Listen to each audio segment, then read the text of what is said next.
Hey guys, so today I've got the pleasure of having an interview with Robbie Genius. He's a business guru based in Vancouver, and he wants some help on where to get started running his business via video conferencing. So Robbie, welcome to the call. Hey Sam, it's good to see you. How are you doing? I'm fantastic, Robbie. How are you? I'm doing awesome. Hey, as you know, I'm moving my business to online conferencing. So, Fantastic. mhm. Hey, I want to pick your brain on a few little hiccups that we are experiencing. Got a minute? Certainly do, Robbie. What have you got for me? All right, here we go. So, making it easy to hear everyone in the conference.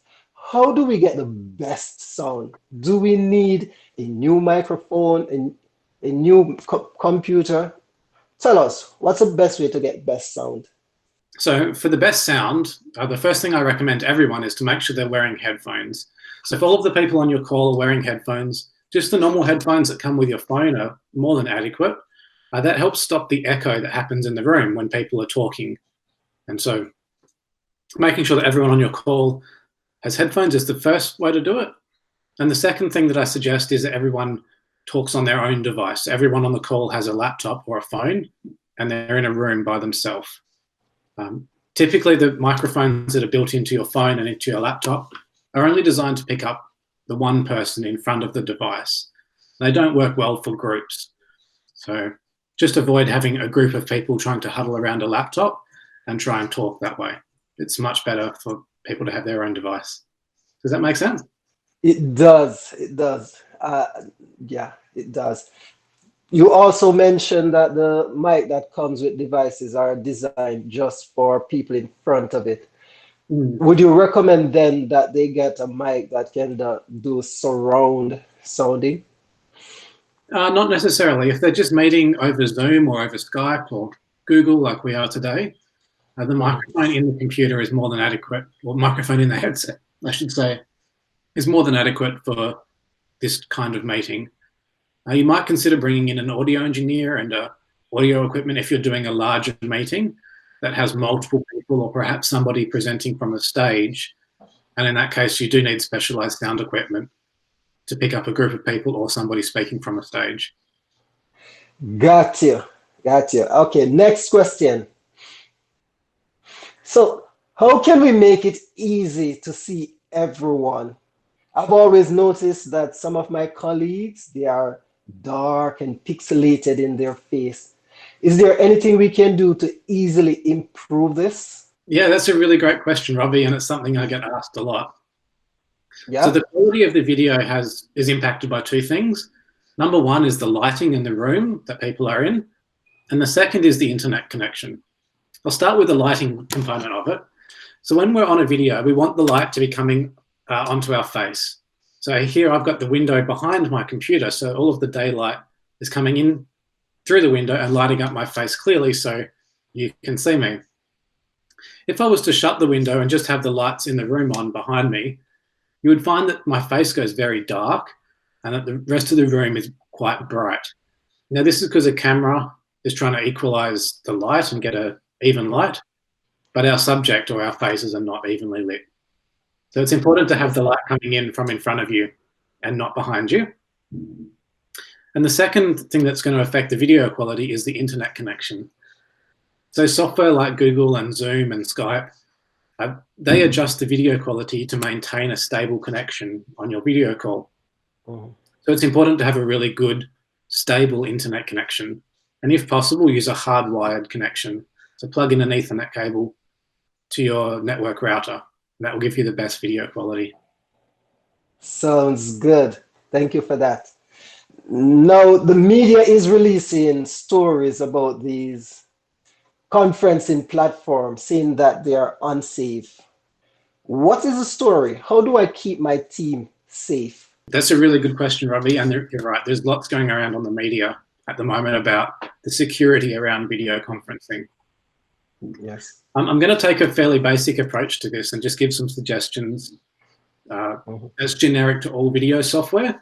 I Mhm. know that there's some particular applications that have unique security problems, but Mhm. the generic ones are when you're setting up a video conference, there's an option to generate a web link to invite people to that conference. Now, it's important that you keep this web link secure. Don't post this web link publicly on the internet, because that means that anybody anywhere in the world can just start dialing into your conference. And not everyone is respectful of people's privacy and intent on these conferences. So you don't want somebody dialing in that wasn't supposed to be there. The term for this now is Zoom bombing. And that's where people have shared the links online for their meetings, and somebody who's not part of their organization or not intended to be part of that meeting is dialing in and doing inappropriate things on the call. Okay. My first suggestion is keep that link secure. And most of the video conferencing platforms have the ability to send a personalized link to somebody via their email. So this is the best way to do it, because you know exactly who you're inviting to your meeting, and there's no chance of that link falling into the wrong hands. My third suggestion for this is to use what's called a waiting room feature. Now, Google and Zoom both have, Google Meet and Zoom both have this feature. And this feature allows the meeting organizer to accept or decline people when they ask to join the meeting. So it prevents just anybody dialing in to join the meeting. They actually have a choice of who dials in. Does that make sense? It does. It does make sense. First of all, I'm not as savvy as in terms of this technology myself. Well, it's good information. Good information. So just to say more on this topic, in the media, when they said that these platforms are not secure, is it because members are sharing the link, or people can tap into your meetings or your phones through hacking? Is that part of it? So there is two parts of it. So the first part is the user error, and a lot of the security concerns that are coming up on the mainstream media, definitely, actually relate to the way people are using the software. So the way that they're sharing the links, they're just posting them publicly as opposed to sharing them privately. We've reports in the media about video conferencing software using, like the chats within video conferencing software being insecure. And the main thing around that is that people are dialing in, uninvited guests are dialing into these meetings and then sharing inappropriate links in the chat feature of these video conferencing software. So just like any platform, if you receive a link by email or text or social media or video conference for that instance, if you receive a web link from somebody that you don't know and that you weren't expecting to receive a link from, you probably shouldn't click on that link. There's a good chance it could be suspicious or inappropriate. Understand you. There are some more technical things going around at the moment, particularly with the Zoom platform. And the security issues with the Zoom platform relate to how it's installed on your computer. And my understanding is that as of today, Zoom have fixed those security problems. But the problems that Zoom was experiencing was relating to your microphone and your camera coming on without you being aware of it. And Zoom have fixed these problems, and I believe that that's still safe to use. Gotcha. Okay, Sam. Now check this out. Some of our team members are not tech savvy. What I find is that they are getting disconnected halfway during the meeting.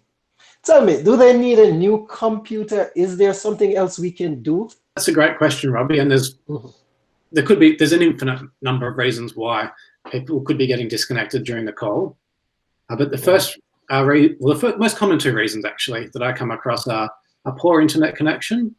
So encourage your colleagues to use a cabled internet connection if they can, like plug in with an Ethernet cable. That's going to give them the most stable and reliable internet connection for their call.